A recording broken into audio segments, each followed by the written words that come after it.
Well, hello everybody, and welcome to the inaugural episode of the Structural Performance Podcast. I'm Manny Aragon, your host. I'm the founder of the Rolf Workshop Center for Structural Performance in Costa Mesa, California, and today we've got a great show for you. Our guest today is somebody who I know pretty well and who's got so much of an amazing past here. We'll just try and hit a few highlights, but I'm sure we'll run into a few more as we talk because for some people there's just too many things to list. But Stephanie Havelka is a swimmer, and she started early on in life, like many swimmers. But she became actually quite a good swimmer, and to say the least. And in college, she was actually coaching alongside Olympians Matt Biondi, Mary Mager, Tracy Calkins, John Neighbor, and so on. She swam competitively from age 8 through college at Bridgewater State. And she's been a lifeguard, Hawaiian Kona Ironman triathlon finisher. She lived in Hawaii for many years, continued to complete in triathlon and open ocean swims. Now she's kind of wearing many hats, but and I know her from several different contexts. But in today's context, we're going to talk about swimming in particular, swim technique, approach to learning how to swim, relearning how to swim for experienced swimmers, and kind of like the secret ninja skills for breaking through in performance games in terms of swimming. And you've probably heard this before. There's a lot of methods out there. There's a lot of people out there, coaching people on swimming technique. But this is, Stephanie's got something very unique that I haven't found anywhere else, and I thought that everybody could really benefit from this. So anyway, a few more highlights. She's in the past also been on a world championship team for outrigger canoe paddling. She's been a personal trainer. She's been a master swim coach. I mean, she's taught many prominent people for various media and movies and things like that. So much here. This is a kind of a cool one. Currently, she's teaching the U.S. Marines how to swim. I mean, talk about street credibility. So, welcome to the show, Stephanie. Thanks for coming, and I'm sure I missed or butchered a whole bunch of that, but forgive me. You've got such a great background. You've also got a swimsuit business. You've got so many different things. You've had a career in various water sports and in athletics in general. Can you talk a little bit about how you got to where you're at and how the surge method, your swim technique method, came to be, and what was the genesis for that? Hi, how are you? Good morning. Actually, that was pretty good. You did really well on my bio. Thank you for that, and I'm really glad to be here. And to really start off in answering some of your questions, well, first, how did all this swimming stuff really come about, and how did I develop, the surge method? And it comes from a collective resources that I've had over the years. Like you mentioned in the very beginning, I did coach alongside at swim camps. During my summers of college, I would actually work at these swim camps, and I would be on deck next to, I learned from what Matt Biondi was coaching, and Mary T. Maher, Tracy Calkins, and even John Neighbor, because they were the prominent Olympians at the time. And what was so cool is, they gave out some of the most awesome techniques and drills and skills and things, and so I started to apply them to my own swimming, and I learned how to coach other people with some of the things that they were teaching. That's kind of where I started to get a real upper echelon of ideas about swimming and really what moves the body through water the best. And I collected over the years also through you mentioned my outrigger canoe paddling. Outrigger canoe paddling is done on the ocean. For those who don't know what that is, that's a 45-foot long canoe. It weighs about 450 pounds, and it holds 6 people. You may have seen one before with an outrigger ski thing on the side. And, we're out in the ocean, wide open ocean, in various currents and different types of water. And because I'm a swimmer, I'm also into open ocean swimming as well. So I started to collect information from all my skills of the other water sports I do and pull them all together to create this method, which ultimately means I'm teaching you how to be the best swimmer possible in any condition. I'm here to give you as much confidence as possible in absolute any water condition. And as an athlete, that can be either a benefit for you if you know how to be really comfortable and understand how to use the water to your benefit, or it can also draw you backwards if you really don't know what you're doing out there. Triathletes in general race in all different kinds of water and conditions, lakes, oceans. So the more savvy you are, the better athlete you'll become. Yeah, that's huge, and it kind of brings to memory a couple years ago at Ironman St. George, and I don't know if you were tracking that race, but the conditions there were pretty intense. I believe it was the inaugural year. There were high winds, white caps, boats were capsizing, and the swimmers, were taking, we were looking at the times, we're actually out at Wildflower, and looking at people's times from St. George. We had friends right there, and people they just weren't finishing the swim. They weren't finishing the swim. Some of our swimmers who normally would finish in an hour and 10, an hour and 15 were 2 hours coming out of the water, and I mean, many people had to be pulled out. It was, you just never know what you're going to confront. So that's huge. Yeah. And that's really the foundation of what I really want to be teaching, or I do teach at this very moment, which is, you have a little bit more than just I can swim in a straight line. You have more skills, more variety. You have the ability to handle not only physically, but handle mentally all the different conditions, because it takes strategy to go through all different kinds of water conditions. So yeah, training in a pool is awesome, and I love triathletes especially because so focused, so much persistence, so tenacious, work ethic through the roof. It's awesome. Now to apply a wider variety of skills to that work ethic, and we have just major success. But a triathlete becomes limited when they only want to just train and swim in a straight line, and you kind of close off the other aspects of swimming and the other drills and skills, and when you leave those out, you become actually very limited as a swimmer, and then those random conditions will actually kind of like knock you off your seat. You know what I'm saying? Yeah, absolutely. And that's my own experience. It's kind of happened from time to time. You go out, and maybe it's not your day at the race, but you can't seem to quite pull it together even on those days. So I've worked with you personally, and one of the things that kind of blew me away was, you noticed things and focused on things. I mean, you're actually like swimming in the water around me, looking at me from underwater. First of all, that was like nobody's ever done that.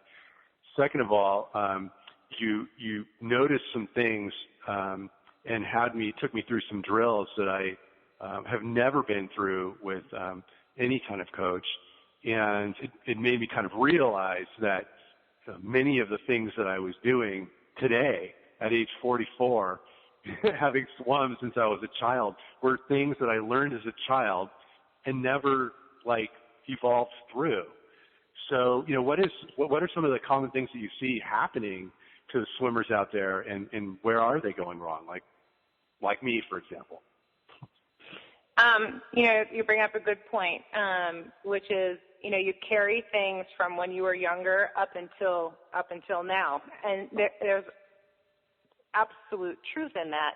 And what's interesting is, as a coach, and from the coach's eyes, as I look at you, it's basically my job to help you evolve that stuff if you haven't already. There are a lot of really great swim programs out there, and there's lots of amazing coaches also, and we all cover very different aspects. And so I go at it with a completely different mindset of what I think the atypical coach. I'm also seen as maybe a little bit unconventional because I want to broaden all of your skills, and I'm going to break down what's working and what isn't working. And for you specifically, some of those things you carried from when you were younger up until present really weren't working for you. And so once we can identify it, right, we need to identify it, then we become aware. Now we have the opportunity for new learning. And we have an opportunity for new skills to now set in and replace those that were not working for you with new ones. And I have an awesome example. The other day I was working with a gentleman, a triathlete. Oh, I love it. So focused, so determined. I mean, just a great personality right there. Basically taught himself how to swim and then did a couple of other programs only in 1 year.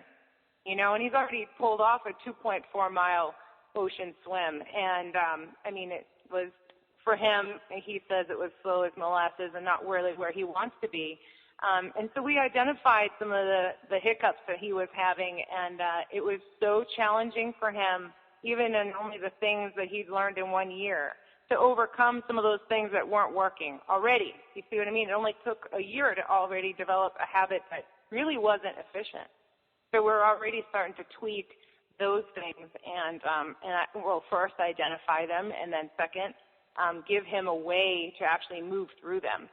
We also found that he logically understood so much because he studied video, he's been online, you know, that's great.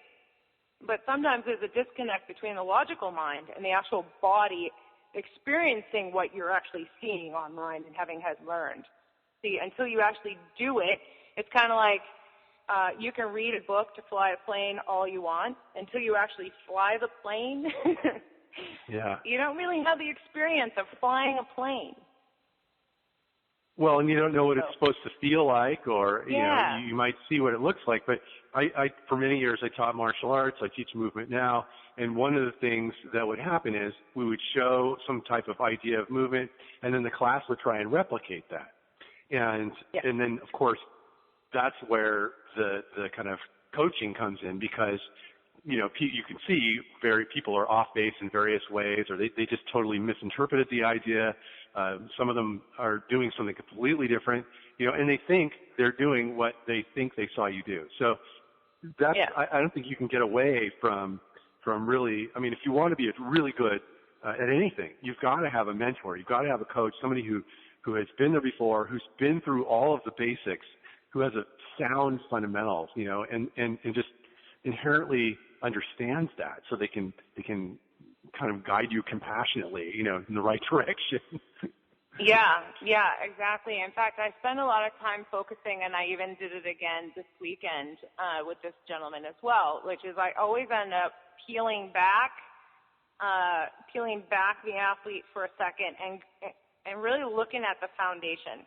And so my analogy would be kind of like, do you want to build your house on sand, or do you want to build your house on concrete?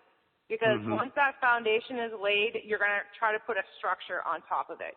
Which one do you want? Obviously, we all know that building a house on sand is not the best foundation for a house to sit on, not the entire structure to sit on soft sand. But once you lay that foundation, then you start building a actual house, and that the foundation can now handle the structure of the house.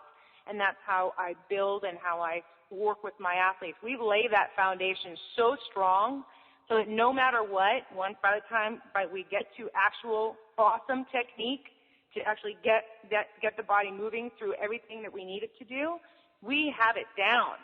That's not a question anymore. So now we can really build on the rest of it. It's pretty awesome when you watch the foundation get laid, and it feels good. It feels good as an athlete to know what you're doing and no longer have to spin your wheels over the 900 different things you've heard. And I also address people very personally because everyone is very different. Everyone is very different. People learn differently. People hear differently. Some people learn more audio than visual. Some people are more visual than audio. Some people have a nice, gentle 50-50, and as I start to learn how you learn, then I'm able to address and really pull out of you, because that's what a good coach does. They will pull out of you even more than you think you have and identify things and get you to get to the next level of your specific abilities. So a couple questions come up. One is, you talk about fundamentals. I remember you telling me a story that resonated with me. It was about, and correct me, you know the story much better than I, but there was a swimmer, I think a person who was swimming, a triathlete probably, who, was used to swimming in a straight line, and then you tested their basic mobility skills in the water, and they had none. Can you talk a little bit about that and why that was important and then what came out of that? Sure, I will absolutely explain that. I had a swimmer who also had hit a stuck point. That's how I ended up meeting this swimmer as well. For over 3 years, had no change in their 100 split, right? The interval, could never move, get any faster than 2:15. Mm-hmm. And she had followed all the drills her triathlon club coach had been given her, and she was working really hard. She was a very strong, very fit woman, but yet saw no change in her swimming. And so when I got her into the pool and I did my kind of skills test, if you will, I tested her and I was kind of get to see where she's really at. And I saw she was so limited in her ability to understand if she moved this way that her body would go that way, right? So I'm identifying how much real body awareness does she have. And she really didn't have any. I had asked her to move this way, move that way, do this, do that, and she just couldn't do it. But yet she could swim in a straight line. She'd been swimming in a straight line for 5 years with her triathlon group, right? And in 3 years, she had no change in her interval time. And so we identified her skills where they were and where they were not and expanded on what I wanted her to actually learn. And she actually dropped her time by 22 seconds per 100 in only the fifth lesson. Wow. It just gave me goosebumps, and as did she. She was shocked. And in fact, she was so shocked that she tried to tell me that the pool must have been shorter. I know. Isn't that amazing? It's amazing. So it's really cool once you really start to understand water and how to move in it, because that's the difference between swimming and all the other sports. All the other sports require a different knowledge set, and swimming is you can either here it is right here. You can either fight the water or you can work with it. And a lot of people don't know the finite difference of fighting water or working with it. And once you actually expand your skill set to understand how to work with it instead of fight it, that's when you really start to fly. Yeah, and that's huge. I think this is the essence of why I wanted to share, what you share with the world, with the podcast and the group, is because, and maybe you could talk a little bit about this. Most people out there, your average triathletes out there, master swimming, they're banging out, 4,000-yard workouts, 5,000-yard workouts several times a week. And yet, if you're in a big group like that, the opportunities for personal coaching and possibly, endless improvement are, in my opinion, limited. Like there's at some point, there are probably a lot of swimmers that they either improve very slowly or they're just sitting where they're at and not going anywhere. And then they just get used to it because the same people are in their lane and it's a social group and all that. But you talk about that a lot. And how does that, how does your method fit in with that? Do you recommend that people do that instead of master swimming or in tandem with it, or what's the rub there? Okay, so specific to master swimmers, you're right. They like to get into training. They have that focus on more laps, more lengths, go, go, go. I got to cover the distance. What I find is that, and this actually also happened just recently with another athlete I was working with, is it's very hard to take the time, and triathletes as a group don't like to do this, right? They don't want to take the time to peel back for a second and actually really look at technique, especially in swimming, because it's really, really, really hard. It is like you want a real butt kicker workout, then take a second and peel back for a second instead of just covering mileage, and become efficient. Take a step back for a second and get a real perspective. Are you really efficient? And then go do all your mileage. I worked with some marathon swimmers over the winter. Now, marathon swimmers are covering what? Anywhere from 10, 12, 18, 20 plus miles of swimming, okay? Solo swims. These aren't even relays. And can you imagine over time, if they're inefficient, what happens? Not only is their time slower, but we have body breakdown. We have joints, right? Joints that are going to start to break down because the right muscles aren't even doing the job anymore. They're so inefficient. We have other muscles that start to overcompensate. We have injury because of that. So also this whole thing is really about injury prevention, how to actually get you through your events without being injured all the time, being able to make it the distance not only efficiently in time, but so the body can actually use the right muscle groups to get the job done. When a triathlete has a really good, efficient stroke, they should come out of the water refreshed instead of fried. You still got 2 more events to go. You got biking and running still, right? You still have biking and running to go. And for a lot of triathletes, biking and running is their sweet spot. Swimming isn't always their strength. So you got to be as best as possible during swimming. And while you were talking, I was thinking, over the winter is one of the greatest times for a triathlete to really work on their swim for a second. There are no pressing races around the corner. You're gearing up for the next triathlon season, which will start in the following spring. And really, really invest time and energy on working on your stroke, and how to be efficient. And follow that up with a amazing mindset. Triathletes as a general, I am really generalizing, but I've worked with a lot of them. I've been one myself. I understand. I understand the group mentality. And just awesome, so rearing to go on such adventurous racing. It's amazing. But to utilize that energy in a way that helps you get better every year,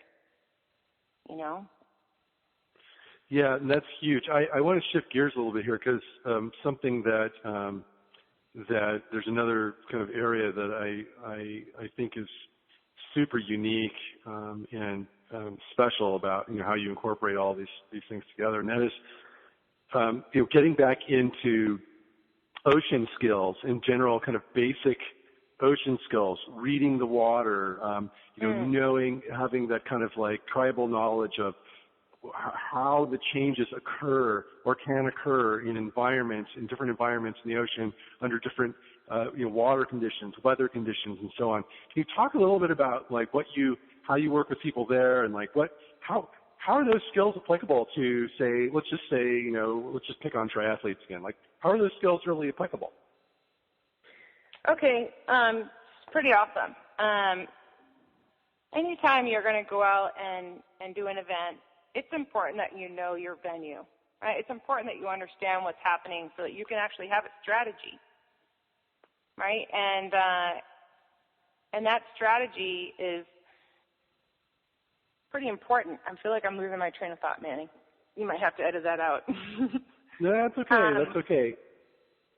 So we're talking about ocean conditions, and for example, you and I had talked previously about teaching people how to read the water so that when they're going out to that first buoy, they don't just follow the pack, but they might have an idea of where the proper place to go out, the most efficient way to go out is, as opposed to just following everybody else, or watching the first pack to see what happens. Yeah. In anytime you're in a race and you're looking up at the water and you're kind of deciding your strategy and where you want to line up to get to the buoy, sometimes a straight line to the buoy is not the most efficient way to go. And understanding the water and how to read it and how to learn from it, and how to actually take the condition and allow it to work in your benefit instead of fighting it. Recently I was at another event and I was standing on the shoreline. The conditions were quite rough. Actually, I was not a participant in the event. I was there with some of my swim students. And we talked about the water before they left the shore, and we went out and practiced before their gun went off so that they could get a real feel for the water and actually have a strategy on how they were going to navigate the course with the water conditions the way that they were. The water conditions on that day were big, and was so interesting as me standing there, former lifeguard and swimmer myself, who understands the ocean, how many people stood on the shoreline and actually either didn't go at all, they decided not to swim at all, or it took them a really long time to get into the water. A lot of fear. You could see that they had no idea what they were doing, and they obviously didn't have a strategy. Those that I worked with actually ended up having a strategy, and one of them came out of the water afterwards and said, that was one of the best swims I've ever had because I knew what to do, and I understood what to do. And she goes, I didn't exhaust myself. She goes, in the past, I would have just exhausted myself trying to grind through that. And she realized how valuable that was because guess what? They weren't only swimming. There were 2 more events after the swim, right? Bike and run. And it enabled her to have a podium finish. Wow. Instead of bringing her so far back that, she would have lost a lot of time in the water. Normally, actually, that's when she does lose time. It's in the water. And she comes out exhausted, and she has to really muster up everything she's got in her strength to catch back up again on the bike and the run. So this is how imperative it is to be able to understand the water, read it. But I want to take that a step further, not only for triathletes. I'm looking sometimes at just even the general public. We have a lot of people that go into water conditions that should never be in the water. Deaths happen often. I think it's a smart idea to understand water and know it and not be afraid of it. Also, things happen. People fall off a boat. People fall off of we live in an area, you and I live in an area that's very close to the ocean. Water sports is the way of life here. And, if you're on a boat, which is common or easy, or even on a pier, a dock, you fall in, would you be able to save your own life? Would you be able to not panic and say to yourself, I do know what to do? So now we're looking at a really bigger picture. Expand your swimming skills no matter who you are. If you're an athlete, yes, expand your skills. And if you're not, yes, expand your skills. Right. I think it's a necessity. I had a woman, I think this is a great story too, I had a woman 69 years old who learned how to swim. And wow. She made the decision to learn how to swim because she realized that her daughter's children, 2 little boys, her daughter would leave the pool area and leave Grandma there with the 2 little boys. And Grandma realized, holy crap, if anything ever happens to these kids, number 1, I wouldn't know what to do to save them. Number 2, I can't even jump in and play with them either. I'm not enjoying myself. I'm like the worst person to be sitting here because I'm scared out of my mind. So on her 70th birthday, for the first time in her whole life, we had her dive into the pool head first. And she learned how to swim, and she learned how to play with those boys. And it was incredible. It was absolutely incredible. It was so life-changing for her to no longer be afraid of the water and actually know what to do and enjoy it. Actually, she uses it as a fitness option now. She goes to classes, and, she has a whole other activity for herself. Yeah, that's so amazing to be part of that transformation, something as personal as that and, even multi-generational. How that's one of the kind of special things of being a coach or somebody who helps other people learn or, become something greater is you get those experiences. So congratulations, and that's awesome. So quick, now, I want to ask you a bit about, we talked a little bit about in the past and today a little bit about mental aspect, but, there's a lot of talk about, the mental aspects of training and the mental aspects of racing and things like that. But recently, you shared a story with me about working with a person who was successful and then was having a challenge, and this is something that you helped them with, not on a technical level, but on a kind of like personal or mindset level. Do you mind talking a little bit about that, or is that sure. Something that you? Not at all. In fact, it was just recent. I worked with a young man who is reaching very elite levels of swimming. We're talking extremely elite levels of swimming. Senior Nationals was just here in Irvine, California a week ago. And, he's right up there. And he had hit a stuck point back in May. And so nothing was improving, and this kid is talented. He has it. He's got the strength. He's got the technique. He's tapered, he's ready, he's got it all, but yet he was starting to slide backwards in his time, just hitting a stuck point. And so I had a few sessions with him. These are out of the pool sessions, and all we did was work on some of the stuff that was in the way, which was in the mind. And I find that, you know, how you do anything is how you do everything. So if you're clustered up there, it's affecting your entire life. Okay, so here it is. He's going for really big stuff, and so therefore, you know, there's just too much up there. So we did a lot of work on helping him identify some very specific things. He had great awareness. He had some new tools to use, and you know what? He made his cut. And it was really incredible, and for me, it's really incredible to watch someone actually utilize these skills and tools and have a great success with them. I mean, how do you think Michael Phelps has amazing success that he has?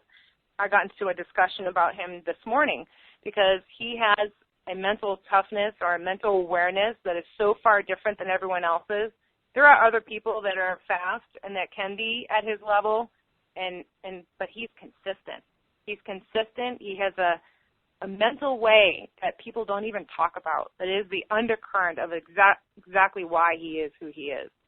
And then you back that up with his amazing athletic talent. But it really comes from the mind first. And that's something that I learned from some of my mentors, like before I did the Hawaiian Ironman. You know, I was sat down with, and, you know, I had some people sit down with me who were former professional Ironman triathletes and really go into depth with me. And even when I was coaching on deck with, it was touched upon, Matt Biondi and Mary T. Maher mentioned it, and Tracy Calkins. These are some of the secret things that are really in the back pockets of the great, great, great athletes. And once you start to understand these tools and drills, and I do teach them, and they are done out of the pool, then you can really apply them, and you'd be amazed at how they are applicable to your entire life. It's really incredible stuff. And I know there seems to be a surge. I think you mentioned it, a little bit more of a surge, and you see it now in podcasts and online and stuff about, you know, the mind-body connection. And it's true. It's totally true, and it's so powerful, not to be underestimated. A lot of people like to grind through things, and they think the harder I go, the more I will it, it'll just happen. And that's not it at all. There's some very specific, and it's actually, a lot of it is counterintuitive. So it takes a real open mind to investigate and really be willing. That's what I loved about the gentleman that I worked with, the young boy, just recently, is he was so open. He was so willing, and because he's a young guy, so he wants to learn, and he was willing to lay down the things that he maybe had learned before, the things that weren't working for him, and try something new. And I love that about our youth today. A lot of them they're just really open-minded, and I wanted to encourage any athlete, whether you're a triathlete or anyone else learning swimming or wanting to expand your swimming, is to really just become willing. You know, let go of maybe some of your other ideas of how you think it's supposed to work, and try something new. And you'd be surprised at the results you will get.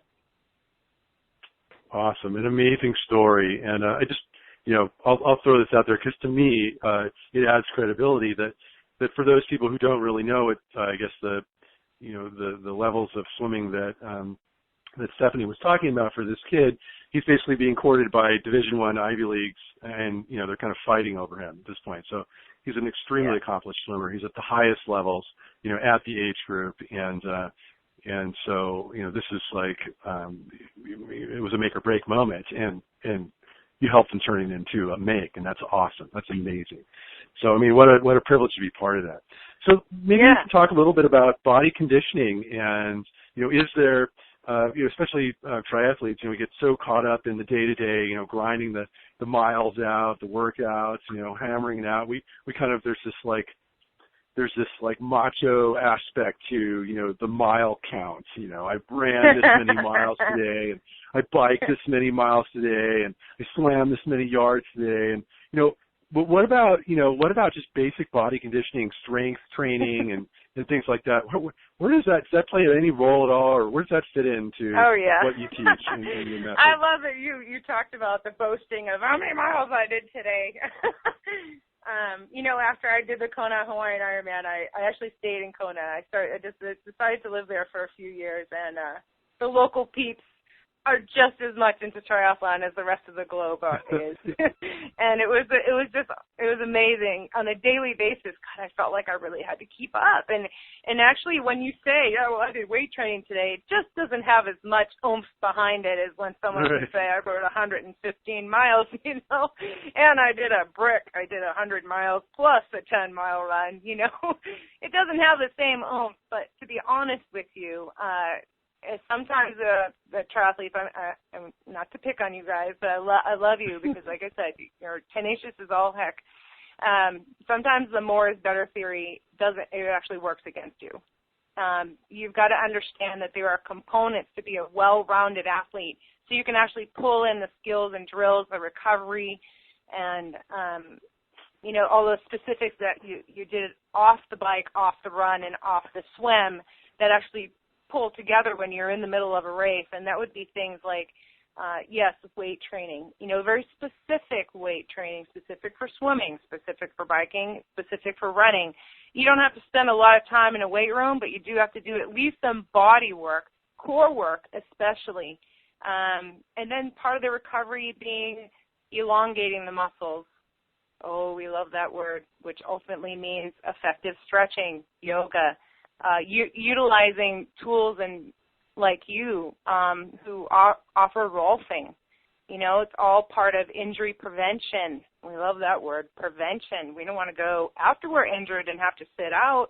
We want to be preventing this all the way along. So all the components that make a great athlete, nutrition, sleep, not to be underestimated, sleep. We recover during sleep.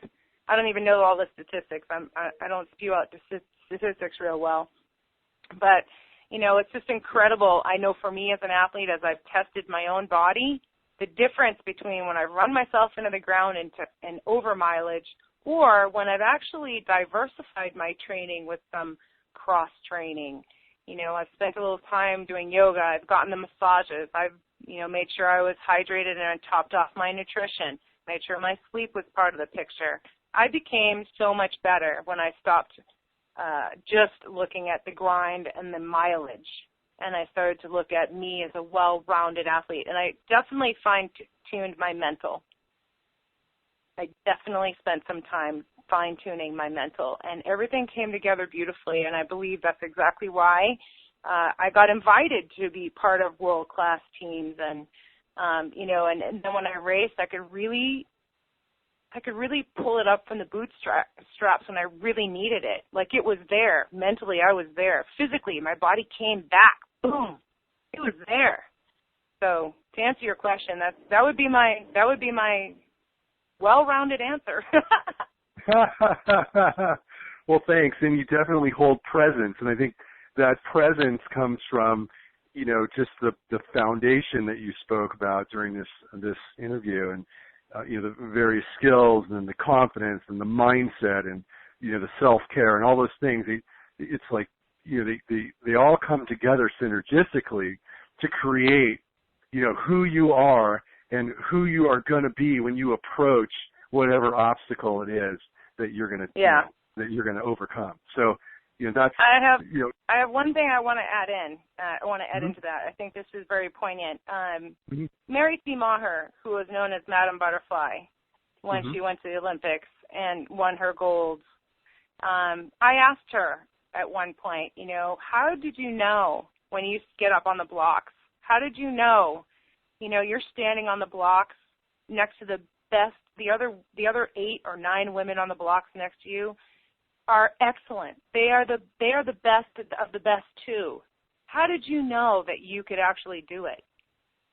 Right? And I thought, because I always wondered, and her response was just awesome. She said, I knew that I had put in the training, that I had done everything absolutely possible, and I knew it was my time because I had done all that. Nobody had the work ethic that I had. She just knew it was her.